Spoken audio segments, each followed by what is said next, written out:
Breaking news आहे जालन्यातून वजीरखेड गावात कीर्तन मंडप उडाल्यानं दुर्घटना घडली आणि यामध्ये 20 ते 25 जण जखमी झाल्याची माहिती आहे। या जखमींवरती जालन्याच्या जिल्हा सामान्य रुग्णालयामध्ये उपचार केले जात आहेत। जोरदार वाऱ्यानं मंडप उडाला आणि त्यामुळे भाविकांवरती हा मंडप कोसळला आणि त्यानंतर ही दुर्घटना घडली आहे। 20 ते 25 जण हे जखमी झालेत। जखमींवरती सध्या रुग्णालयात उपचार केले जात आहेत।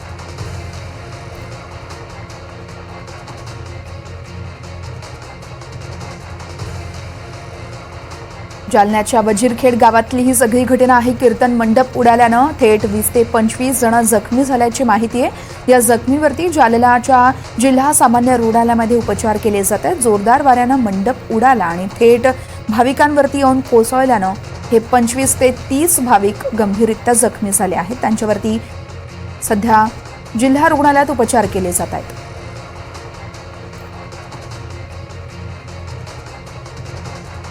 भोकरदन तालुक्यातील वजीरखेडा गावात सुरू असलेल्या यज्ञाच्या ठिकाणी कीर्तन कार्यक्रमासाठी लावलेला मंडप होता हा आणि हाच मंडप उडून भाविकांच्या अंगावर कोसळल्याची घटना घडली आहे। जोरदार वाऱ्यामुळे वजीरखेडा येथील हा मंडप उडाला आणि थेट भाविकांच्या अंगावर कोसळला।